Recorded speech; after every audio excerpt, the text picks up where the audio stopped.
Hi everyone, today we will talk about how to fix WhatsApp is not responding. To know how to fix WhatsApp is not responding, you should just go to settings like this. You will click. After that, in this page, you will go to apps, default apps, app settings. When you will see this list, you will go down to find the application of WhatsApp and you will enter.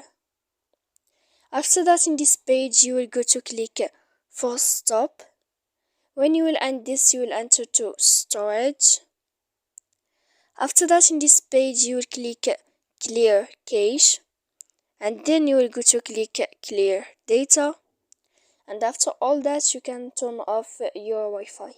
So please don't forget to support us by like and subscribe.